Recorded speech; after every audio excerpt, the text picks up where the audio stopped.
inside look at the KCKCC Digital Mural Project. My name is Sharon Ramsey, and I work for the Foundation and the Alumni Association here at Kansas City, Kansas Community College. We are thrilled to have you join us and be able to give you an inside look at this amazing project. We are recording this presentation for future viewing, and it will be interactive. Our speakers are going to be asking some trivia questions, and they will also reserve some time at the end to answer any questions that you have. So please make use of our chat feature. And now I'm going to share a little bit about our presenters, and I'm going to start with Lydia Knopp. She's a native and creative of Kansas City, Kansas, graduating from Sumner Academy and then Moore College of Art and Design in Philadelphia, the BFA in Graphic Design and Curatorial Studies. She is a creative director at Tico Productions, LLC, where she manages a variety of creative campaigns for clients and a team of talented interns. Her favorite part of the creative process is listening to clients and conceptualizing the human truth of each message, then tailoring it to reach audiences in meaningful ways. Lydia loves working alongside her Tico team on storyboards, messaging, animation, production, and graphic design. In her downtime, she volunteers for her time for community organizations. Lydia actively serves as board secretary for City in Motion Dance Theater and is founding member of KCK Forward Young Professionals. She's passionate about social justice issues like immigration, environmental sustainability, and public art. Alongside other artists, she completed a mural project in the summer of 2019 about the Native and African American histories of her hometown neighborhood of Rosedale in KCK. Lydia loves the library, a good mixed drink, traveling with family, dancing with friends, biking with her boyfriend, and her fur baby, Luna. All right. And I believe Shai is on now as well. So I'm going to introduce our second presenter, Shai Perry.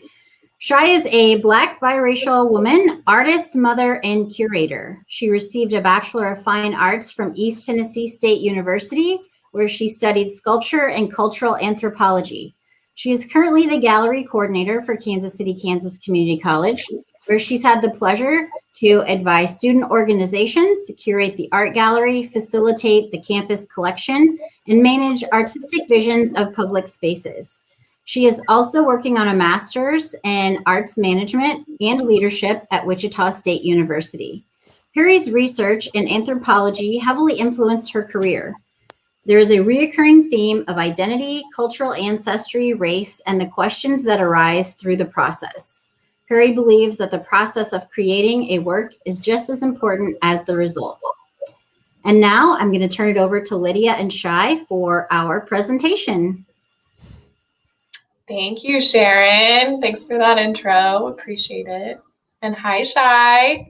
Hi, how you doing today? Good. Good evening, everyone. It's really a pleasure to be here. As Sharon introduced, my name's Lydia, and I am creative director at Tico Productions, and I am on this project kind of the co-curator and lead designer for the mural. Do we want to, can people see the presentation now, Lydia? Do you want to share it? Yeah. So just bear with me, everybody. All right. Or do you want to do your trivia first? It's kind of built in. Okay, great. To the slides. So is everybody seeing, are you seeing that, Shai? Yeah. Everybody's seeing that? Okay. Yes. Wonderful. So good afternoon, everyone. Going into the evening now. Shai, you and I, we can just talk about what we've been doing for the past 3 years. And first, I just wanted to provide some context on what exactly this is. So for you alums tuning in with us, we have worked together as a team alongside many others to work on a digital mural project that originally was conceptualized around the 100-year centennial anniversary of the community college coming up in 2023. And through the work of a lot of people and a lot of conversation and research, really expanded to then include the history of Wyandotte County and using archival material like photographs, newspaper scans, real things that we could access to kind of tell that story digitally. So some people were a little confused. Is it a projection? Is it like on a screen? It's actually going to be printed on vinyl and installed on this hallway here on campus.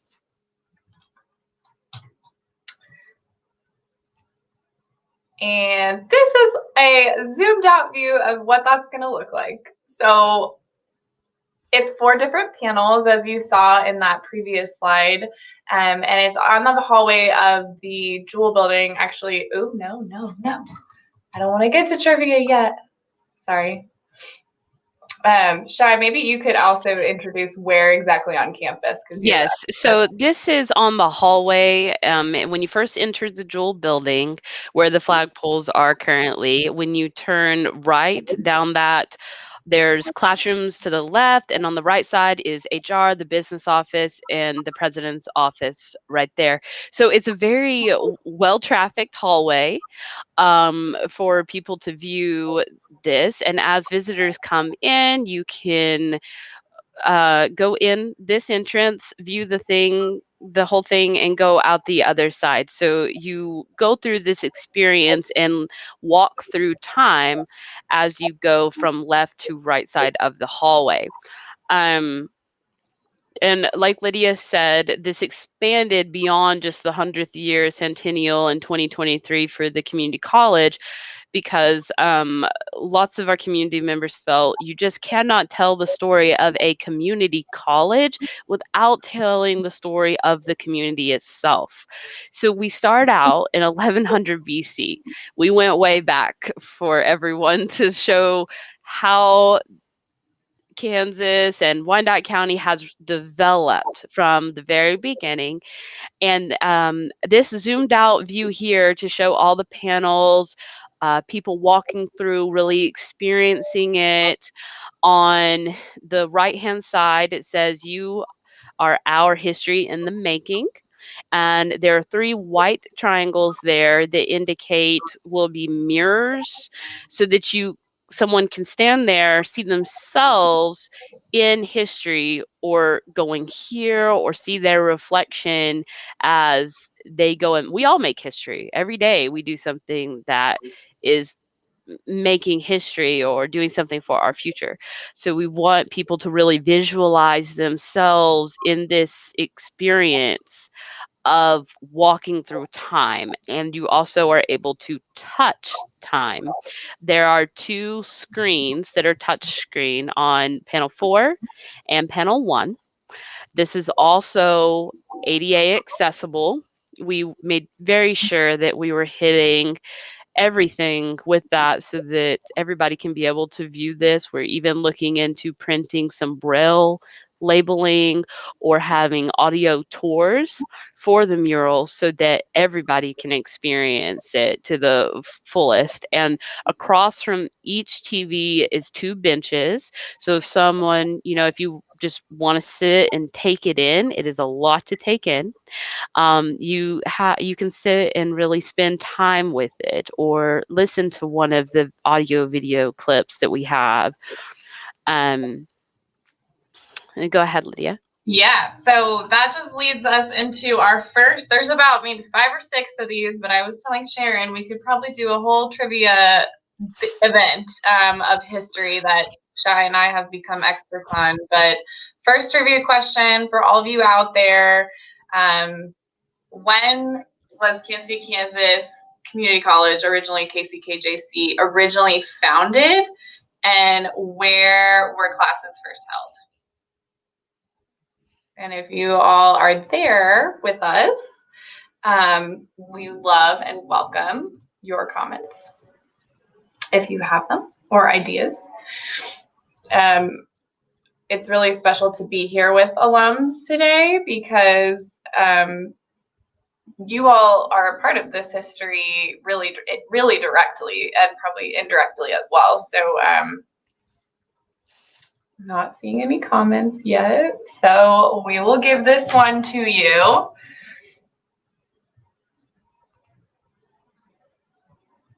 So the interesting thing about this college history, hi Mary, see you there, correct, 1923, winner.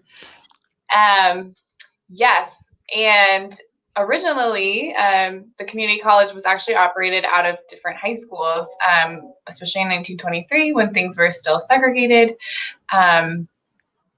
This was their way of creating two different branches, one out of the central high school branch, which eventually became Wyandotte High School after a fire, and then the Sumner High School branch for African American students at that point in time. And that I just wanted to bring this up because this is a very important part of the research and listening process, which we're going to talk about soon, is just the ultimate storyline that came out. And that included challenges and adversities, and also just the reflection of what was happening at the time when the community college was founded. And yeah, it's really fascinating that they were out of high schools and they were actually founded as an extension of the school board. And so not until about the 70s did they actually form their own board of directors as a community college. So for so long they were, I think it's the 70s. Have to fact check some of this, but for so long they were operating as an extension of the Kansas City, Kansas Public School District, which is kind of interesting as well. So, Shai, if you want to take this one and talk a little bit about just the source of this project, I'll let you talk about it. So this is the humanities building watering hole. This is the first project that I started working on in 2018, over that summer into 2019. And when Dr. Mosier came on board here with us at the community college, he started this task force, ambient spaces. Half of it was to redo the public spaces that were communal, and I was charged with that committee. And the other was to also go into the learning spaces, into the classrooms. A big part of making the communal spaces comfortable was not just having the gray concrete kind of the psychological feel of stillness for study spaces, but to brighten it up, bring in art, and bring in a place where students can really come and want to be here and hang out together to study. And that's where this came in. The painting there, the mural, is by Vanya Soto. It is inspired by the Wyandotte Nation, and then you see clips of two different panels on the walls, and those are by Marge Higgins. She is a local, she was born and raised in Wyandotte County. She's still here in the metro area and an artist. She's a fiber artist. So those are the two artists that I selected for this space. And you see the concrete is painted, but not all of it. The idea is not to diminish the architectural history, but to enhance it. And that is what has occurred with this space. And then next, moved on to the next project, which was the history project. Let's tell the story of the community college. And through that, first of all, started building a committee of tons of people.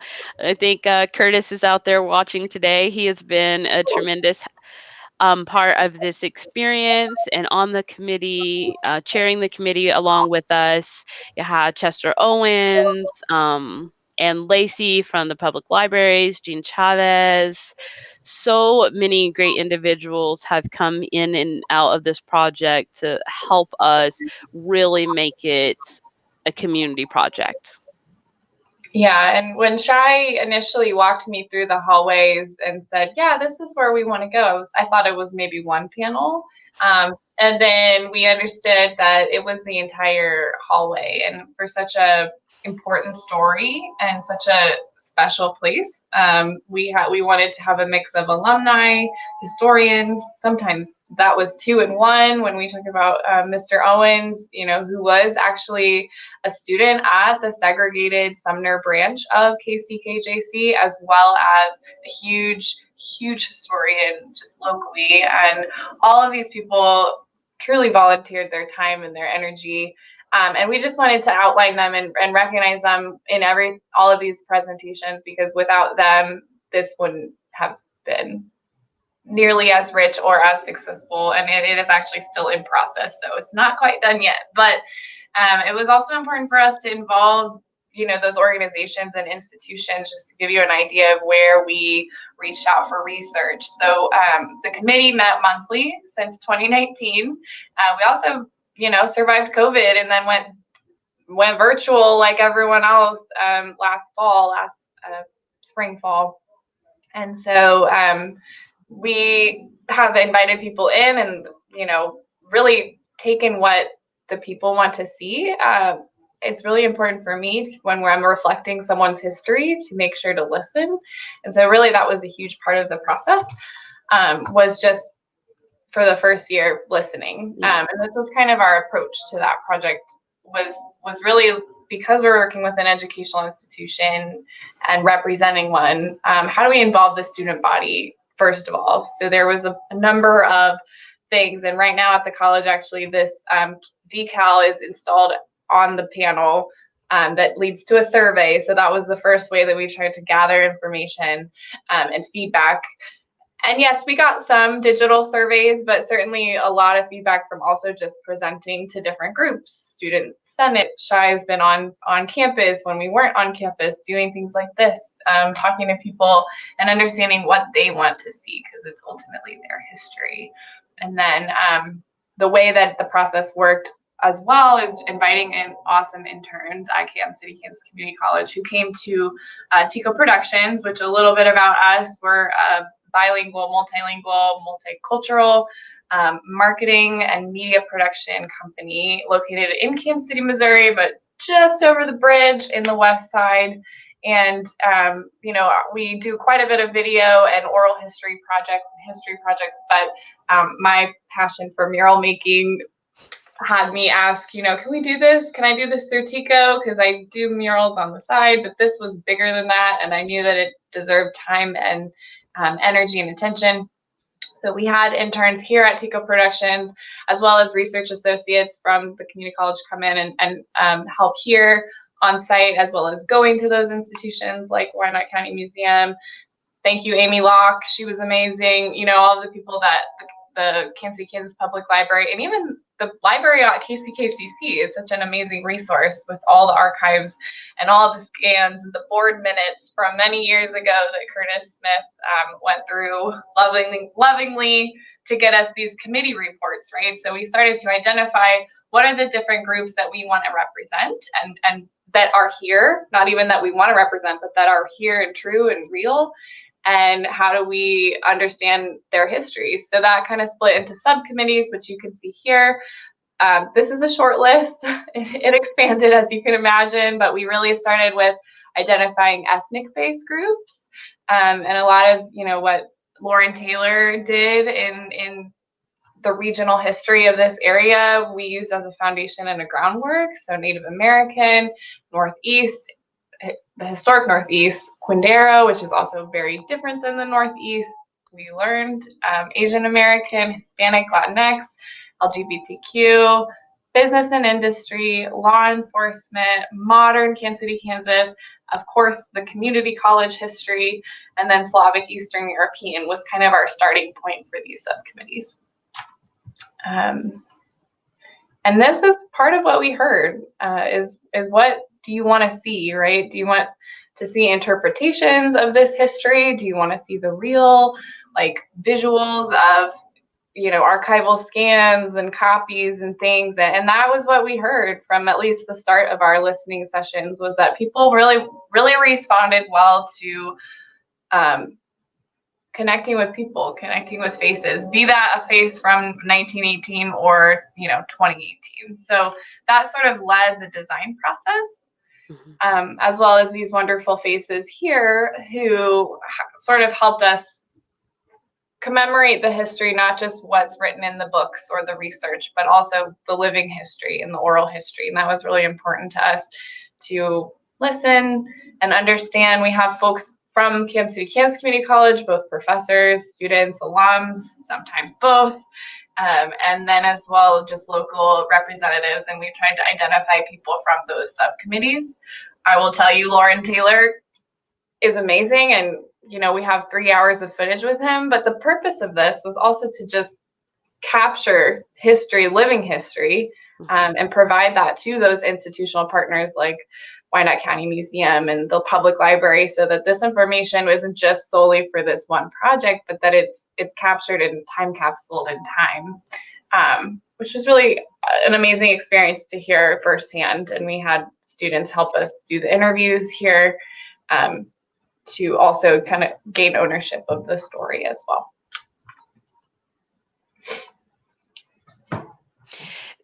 So a part of this, people have asked, you know, what is the digital mural? So there is the physical mural that will be going on the wall, like Lydia said, that is printed out of vinyl, and vinyl is like a sticker, and it will be, it's several layers that will be put onto the walls in different strips as you go down, and then coated together.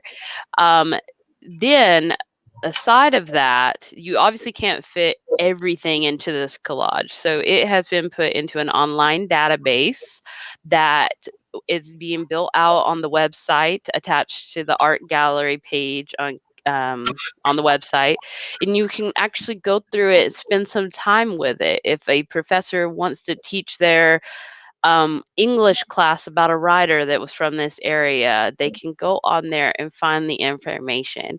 That's been a lot of data entry from these books, videos, and documents all entered onto here, and it will continue to grow. So here Lydia is showing you a sneak peek there of what the site looks like. So there's Paul Jewell and a photo of him. Not everything that's indicated has a photo, but a lot of them do.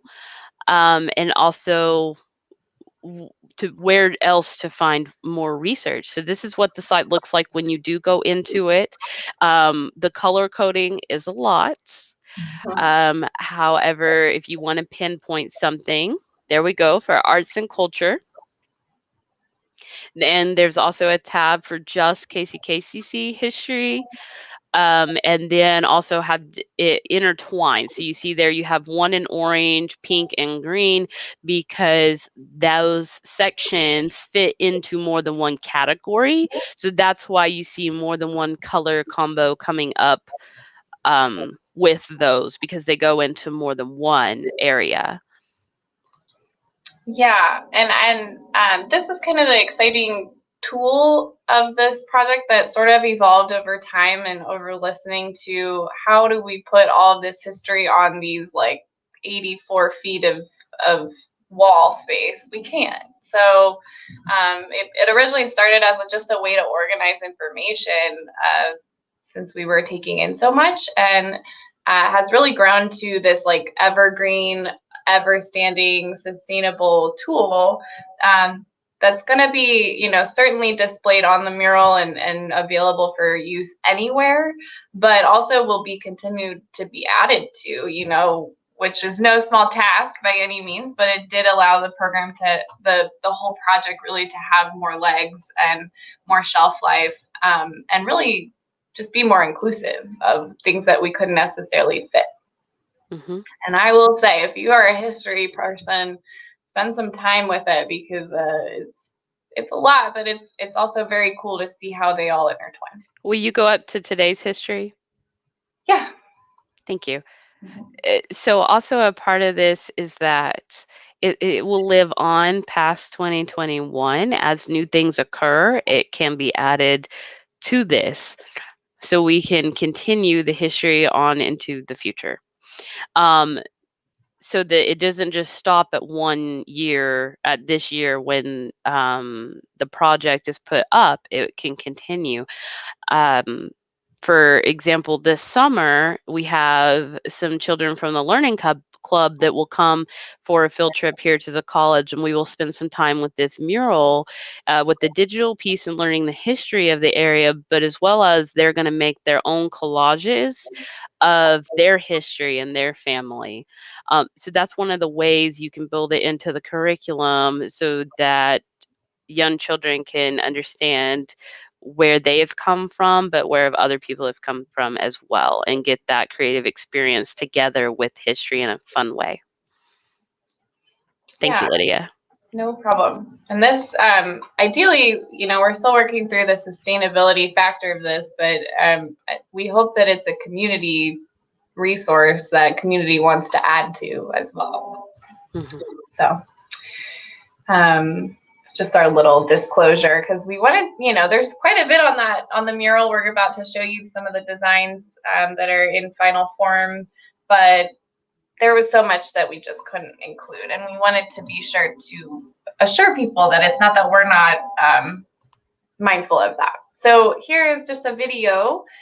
You saw on some of that mock-up, there's those two screens. Panel 1 includes a screen that has not just the timeline here, but, excuse me, I hope I'm not making you all dizzy with my poor screen share abilities, but this is just a video, or just like, I guess, a reference point for you all to see that while the graphic tool or the timeline tool is available on a desktop, it's also something we are encouraging people to see the image on the mural or pique that curiosity and then go to the screen and be able to engage with that timeline right there, right in front of the mural, as well as there's going to be links to other videos and history from other participants and some of our committee members who've also created amazing stories and resources. So those will be available for students too when they're really excited.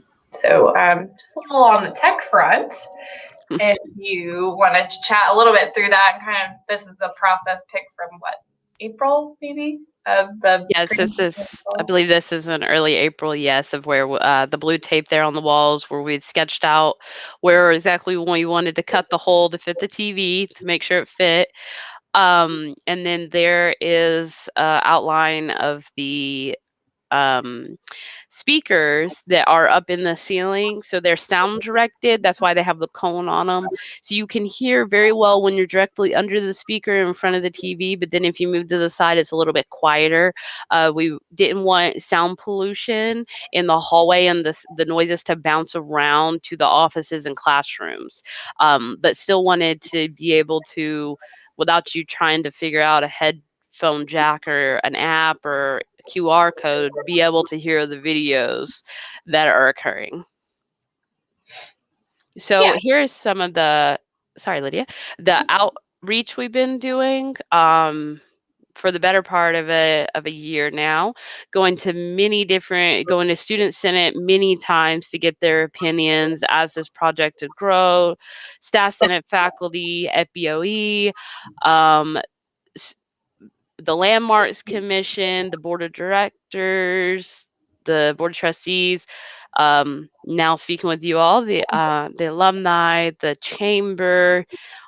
We'll also be at the fairground in July for Wyandotte County Fair. They were at this presentation with the chamber and wanted to invite us to have a booth there in the barn. So if you come out to the Wyandotte County Fair, please come by the barn and see us out there.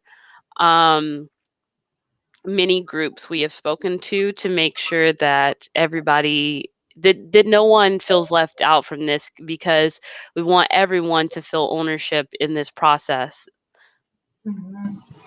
Yeah, and for the better part of probably 2019 to 2020 was really just our committee work of understanding the project and the scope and the process. And then when we, about maybe first of the year 2021, really started putting all of those images together. As you can imagine, there's probably 3,000 plus images, and I have to give a shout out to Jordan Thaxton, who was originally a graduate of KCKCC and started when she was a student helping us on this project. She scanned so much and was an amazing resource, and is now back in school to I think she's studying art, which is awesome. And then Mark Jansen, who joined us in this kind of 2021 stretch where we're really in the design process from January to today.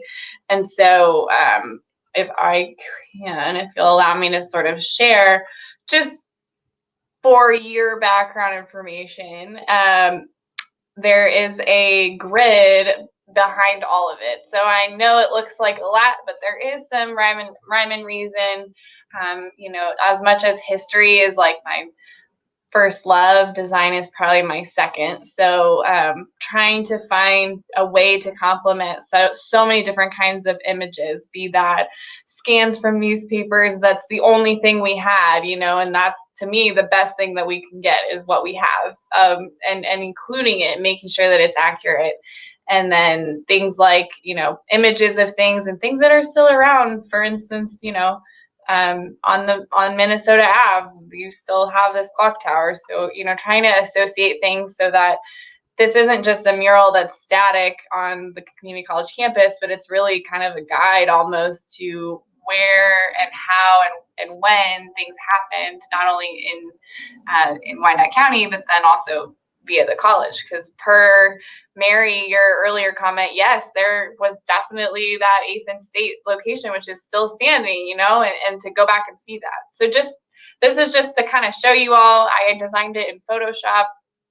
There's like 7,000 layers of photos, but it's been really a pleasure to start really refining. So you're looking at that first panel. This is the far left of the first panel where you're in 11,500 BC.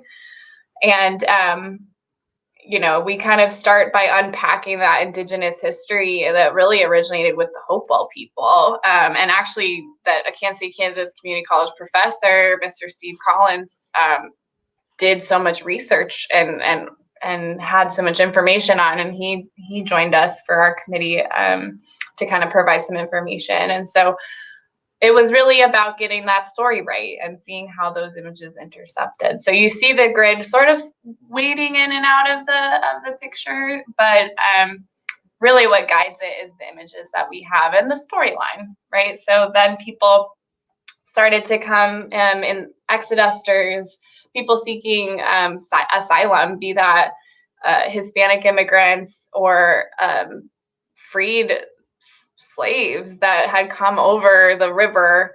And, the Quindaro history is so rich with that multi-ethnic collaboration with also the Wyandotte people coming in. So trying to find the narratives in it all of what brought people together, then thinking about businesses, churches.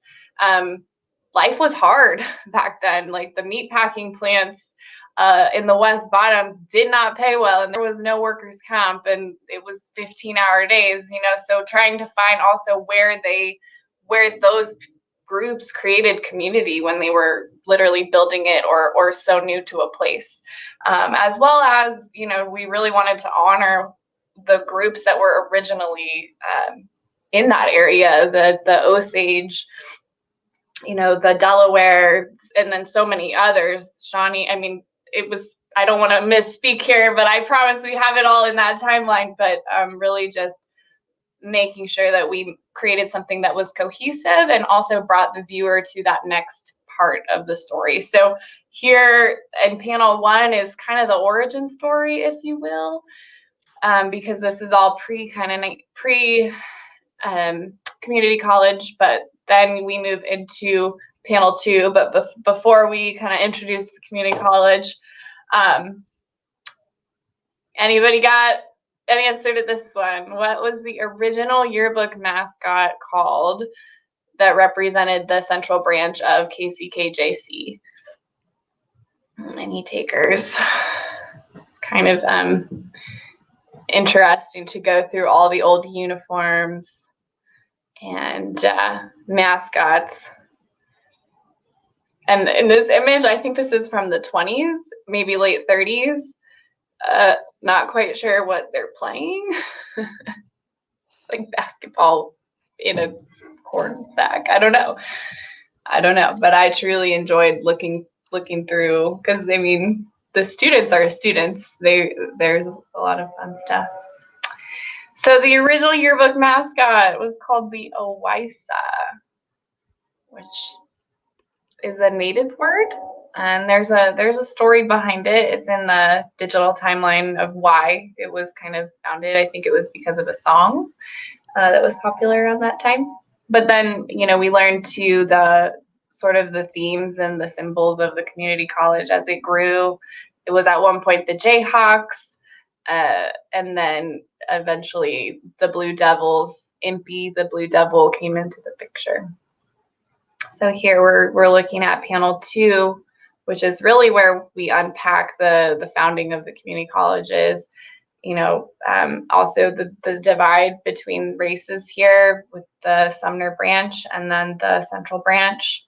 And also, you know, as the community college really kind of becomes the forefront of the content right here in the center, the history of Wyandotte County starts to frame the storyline. So while the community college has so much history, it was really important for us to still show what was happening around things like wars and droughts and depression and floods. Oh my gosh, Kansas City, Kansas has had so many floods, and they always seem to kind of repeat themselves between 1903 to the 51 flood, and just how that made people move.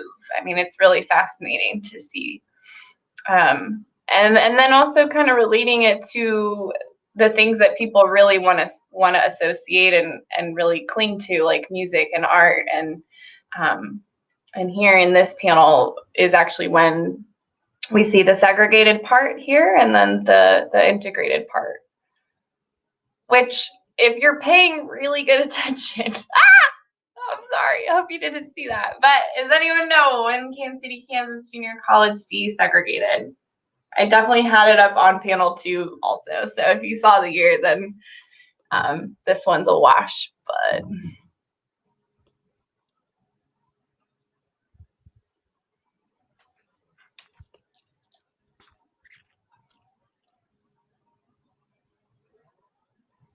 Okay, I'll call this one because I think I gave it away. 1951, Sumner classes and others in JC to be together. So really letting those images tell their own story, because there's so much packed into it. We have another one if you all do. Shai, do you know this one?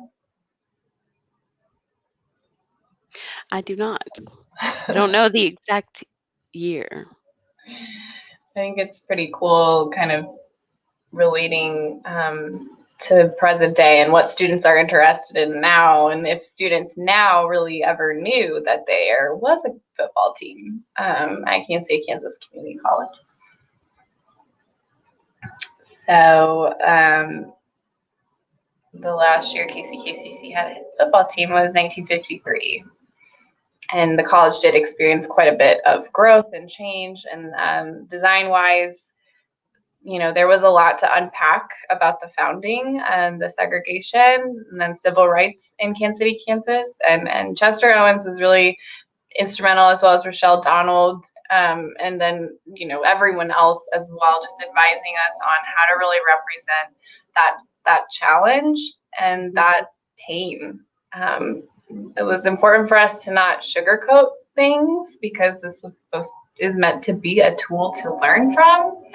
And there was a lot of pain in the history as well, be that Native or African American or Hispanic. So panel 2 is loaded with a lot of themes and a lot of storylines, and so that kind of brought us into where do we start panel 3, and really the whole story and history and movement is centralized around the different physical locations of the community college. So the college is started out of high schools, and then they went to 8th and State, and then they expanded downtown to another building. And then, they integrated and added so many students and so much more expansion. There was a need for a bigger location. And also thinking about Wyandotte County at that time, downtown was the central area to go shopping, for retail, for, business.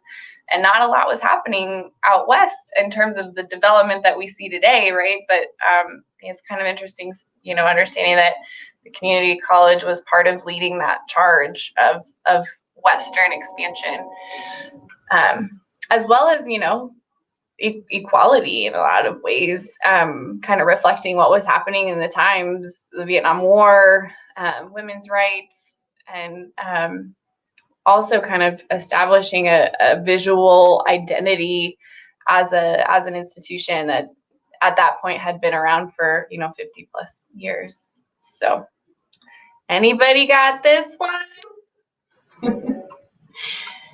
This is an aerial view from about 1984 of the current location, which would be really cool. Shai has an image of what this exact shot looks like recently. And this was prior to the Paul Jewell Student Center being built as well. So this is prior to that even. Mm-hmm. Oh, Mary. She said 1972. First classes actually held in 73, but you're right, 72 was a big year because construction and all of that.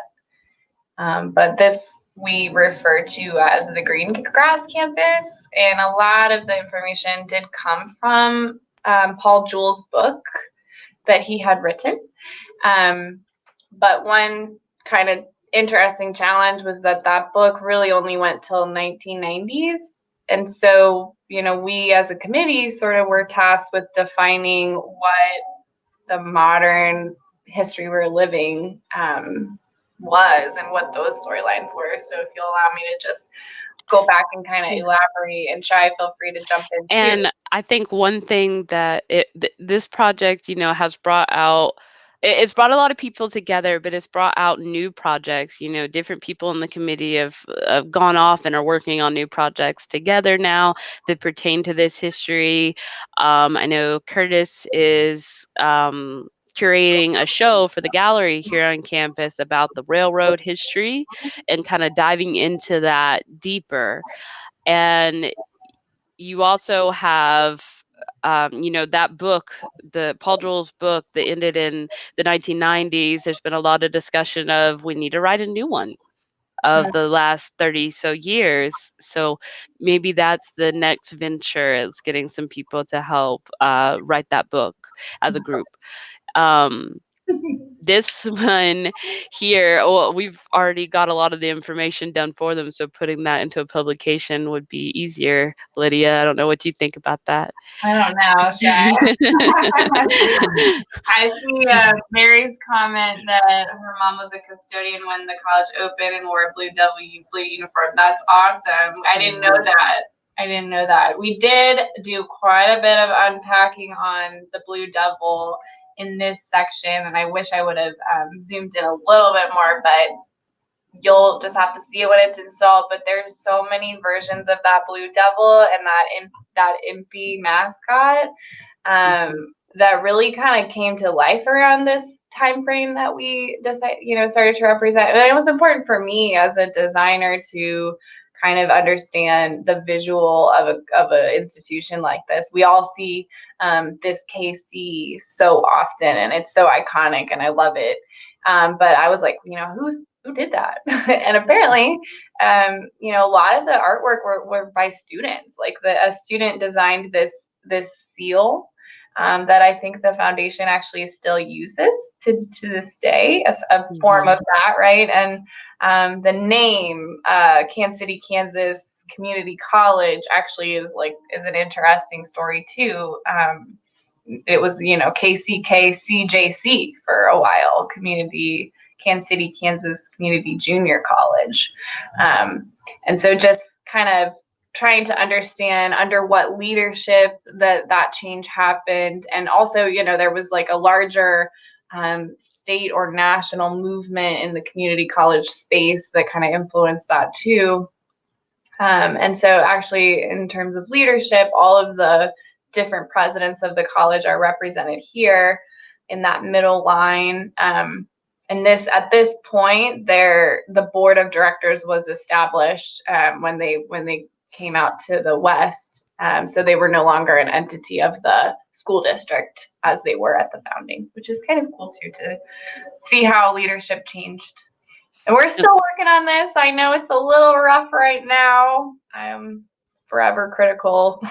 Well, there's a lot of symmetry happening in the design that you see in this panel.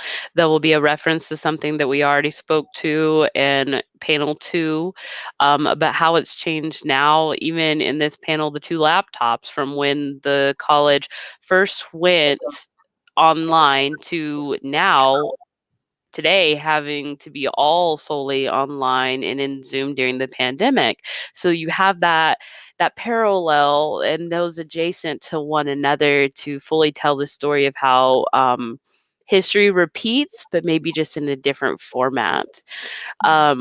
It goes from having all black and white to coming into this panel being full color, and into the next panel full color. That also shows a big progress in the time and the history, the computer labs there, the new student center when it opened to what things look like today, and the artist renditions there on the right hand side for the new housing and the building downtown that aren't quite there yet. They're not built completely yet, but showing what the future will look like is, again, building our history. Mm. Absolutely. And I think one thing we learned is like there's just different eras at the college, be that, you know, the segregated early history to desegregation and expansion to digital worlds, and how that drastically changed education and the way that the community college was able to rise up. And I would hate to not mention the Intercultural Center, which is now the Center for Equity and Inclusion, I believe is the new name.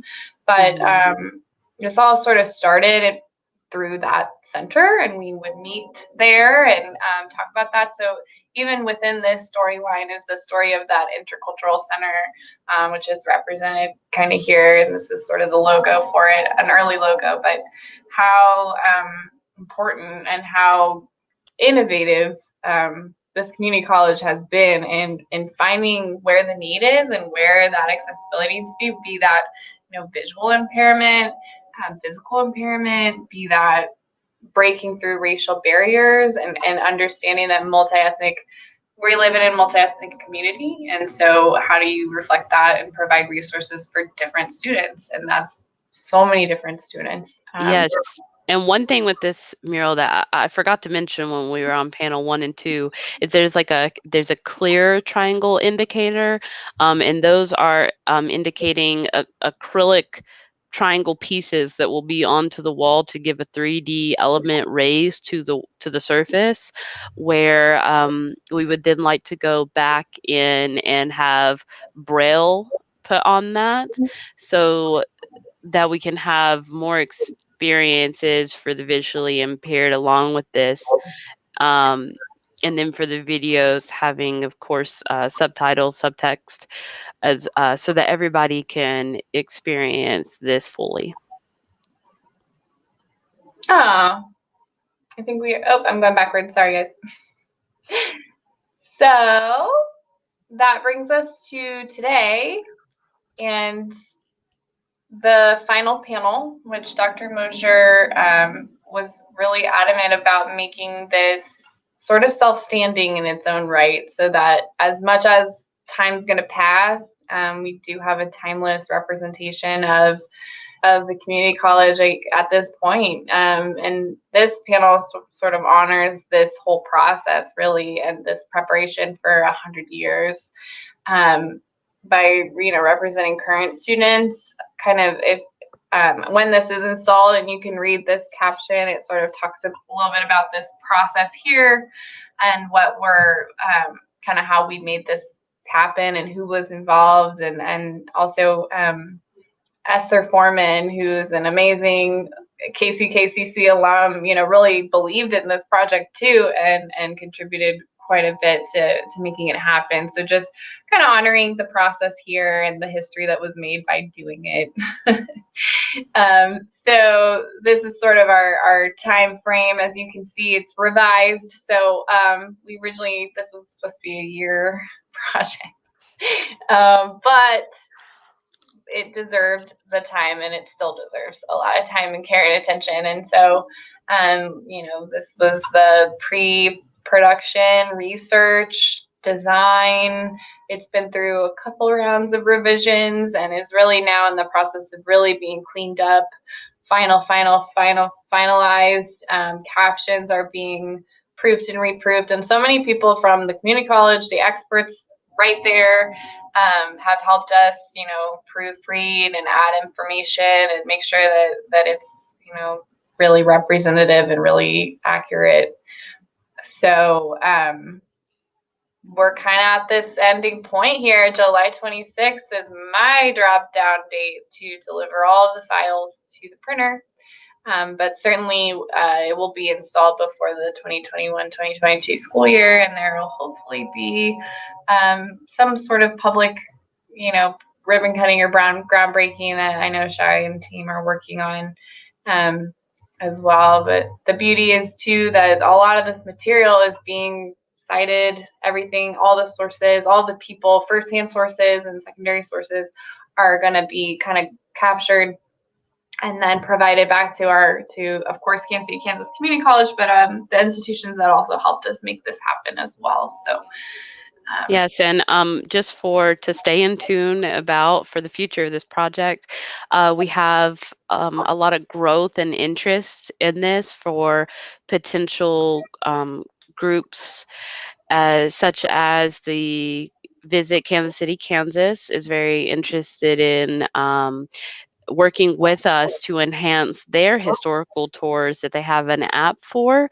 so that people can do self-guided tours around the city, and they would like to work with us to use some of the research that we had already built, so that this will be the landing space for all of the history. But then we don't want people to just stop here. Don't just come visit us.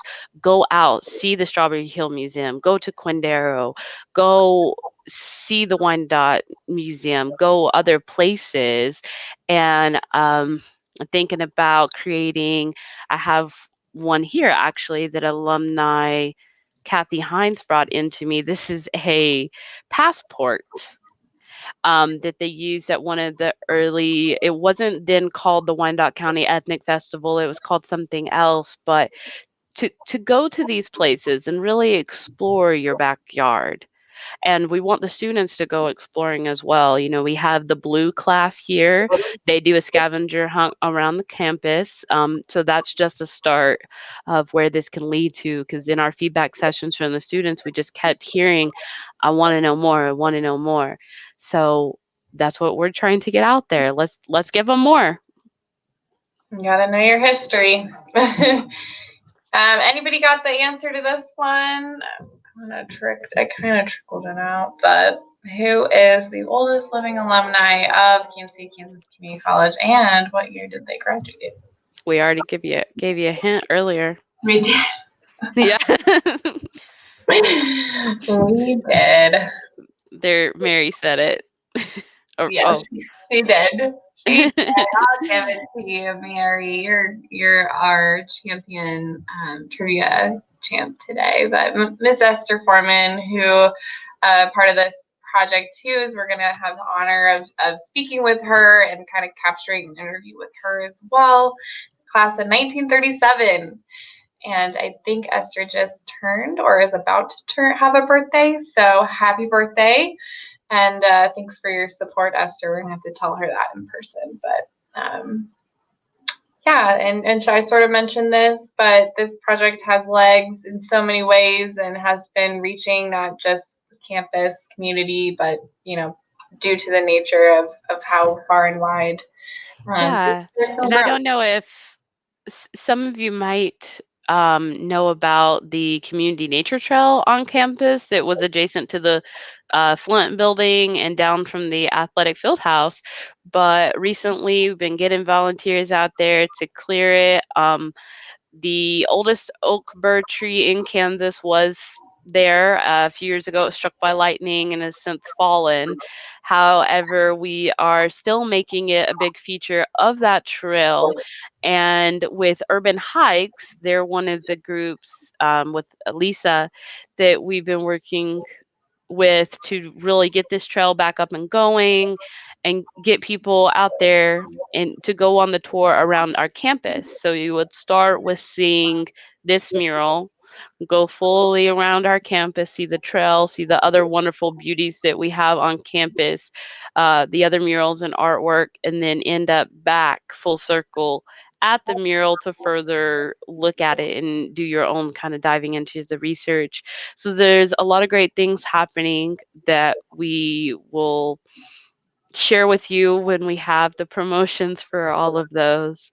There's a lot of great things to come. Yeah, and we want to honor too the original kind of thought process with Mr. Jewell, who created that county-wide history course at the college, and we actually saw the original curriculum for that in our research, and it's just so many great foundations. I mean, this is a cool project, but it was built on so much awesome foundation and so many cool historians and institutions that knew it was important to learn the history. So I think we've been talking for 57 minutes, Shy. I can't believe it, but that's what the time says.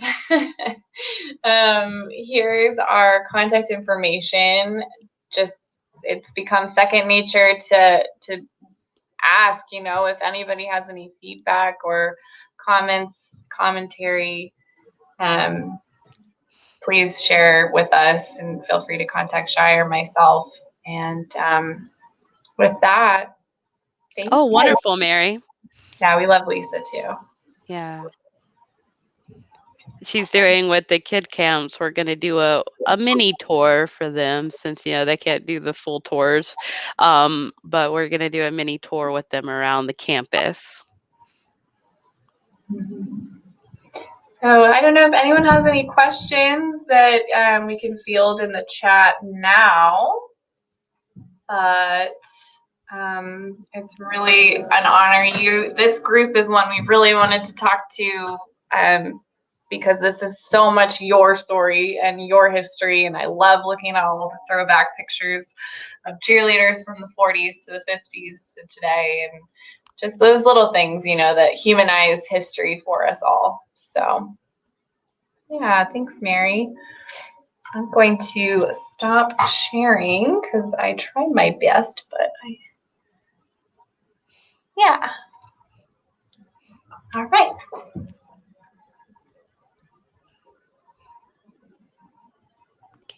Thank you, everyone.